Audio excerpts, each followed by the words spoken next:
Good morning po sa lahat. So, kung isa rin po kayong parents na tambay lang sa bahay at nag-iisip, no, kung paano kumita, kung meron naman po kayong wifi, meron kayong laptop, pwedeng-pwede pong ito. Ang video nito ay para sa inyo. Ako po ay gumagawa ng coloring book. Yan. So, binibenta ko po ito online. So, dito po sa Pilipinas, pwede po kayong magbenta sa Rocket PH. Yan. Ngayon, nagbebenta rin po ako. Meron na po akong approved items or coloring book sa Amazon KDP. Kasi dati ang tanong ko, pwede bang magbenta kay Amazon kung nandito ka sa Pilipinas? So may mga sumagot na hindi. Kasi nandito ka sa Pilipinas. Pero dahil ako po ay isang makulit po na talagang gustong malaman na totoo. Nag-research po ako. Ayan, at nalaman ko na pwede. At yun, bago ako dumating sa ganito, bago ko ginawa ang video na ito, ay marami na po akong pinagdaanan muna. Ayan. So, nag-aaral po tayo kay Claude 101 na paano ba gamitin si AI. Ayan. Pero kasi may kamahalan eh. Kaya, kadalasan gumagamit kay Claude is mga corporate, diba? Mga company. Ayan. Kasi mas mahal siya kaysa kay ChatGPT. Ngayon yung natutunan ko kay Claude, ginamit ko kay ChatGPT kasi chat lang naman ang kailangan ko eh.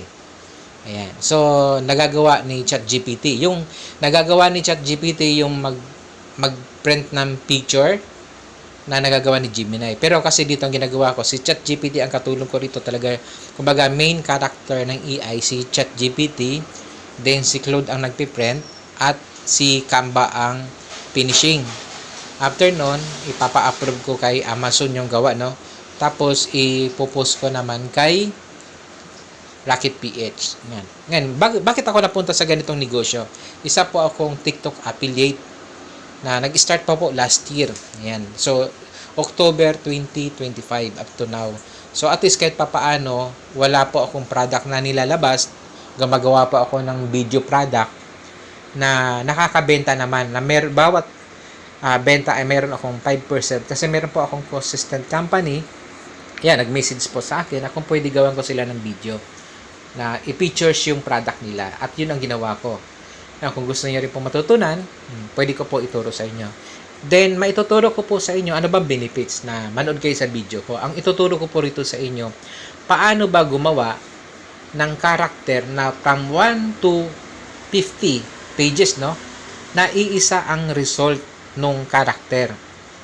Na kahit anong senaryo ang ipagawa mo ay iisa yung face recognition na makikita mo. Yun po ang maituturo ko sa inyo kung patuloy po kayong manood ng mga video ko. Pero ito, dahil unang video ko ito, dahil syempre sa mahabang buwan na pag-aaral ko, ngayon ko lang in-apply, at doon sa mga nagtatanong at gumagawa na ng coloring book na wala pang account sa Amazon, pwede po na kahit nandito ka sa Pilipinas. Sayang naman kung dito ka lang sa Pilipinas nagbebenta ng product mo. 'Di ba? Yung coloring book mo, pwede mong ibenta sa kaibigan mo, kamag-anak mo, 'di ba? Sa Facebook na pwede mong pagkakitaan na kahit nasa bahay ka lang. Okay, so hanggang dito lang po muna ang mga video ko, pero may mga susunod na video kung ituturo pa sa inyo. Maraming salamat.